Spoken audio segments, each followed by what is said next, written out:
Salta finalizó el curso de adaptación al monte destinado al personal recientemente incorporado a la Tercera Brigada de Monte, dictado por el Regimiento de Infantería de Monte 28. Córdoba. Los nuevos soldados paracaidistas de la Cuarta Brigada Aerotransportada realizaron su primer salto desde una aeronave en vuelo. Esta fue la última actividad del curso de paracaidismo para soldados voluntarios. Cambiando de información, Antártida, durante los primeros días de abril y tras atravesar un nutrido campo de hielo, el rompehielos Ara Almirante Irízar fondeó en la bahía Pingüino frente a la isla Seymour, sobre el mar de Weddell, donde a unos 200 metros sobre el nivel del mar se encuentra emplazada la base antártica conjunta Marambio.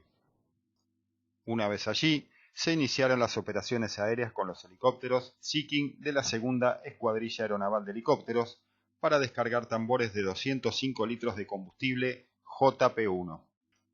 Culminados los traslados de personal, se concluyeron las operaciones de vuelo de abastecimiento de combustibles, dando por finalizadas las actividades en Marambio en lo que respecta a la campaña antártica de verano 22-23.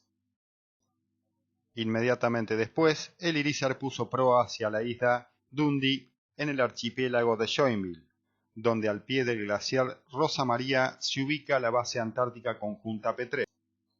Allí arribó con buenas condiciones hidrometeorológicas, por lo que pudo operar con ambas lanchas de desembarco de personal y material, EDPB San Martín y Corvette Uruguay, y con botes neumáticos MK5. Durante las tareas de reabastecimiento, que demandaron más de 14 horas ininterrumpidas, se desembarcaron 10.000 litros de gasoil antártico, unos 2.500 litros de combustible JP-1, para el abastecimiento circunstancial de los helicópteros Bell que operan desde la base Marambio. Además también se descargaron crucetas de aleación de 1.500 kilogramos cada una, que servirán para construir las bases de la nueva casa principal de Petrel, y bultos de carga especial con pinturas, materiales de construcción y herramientas.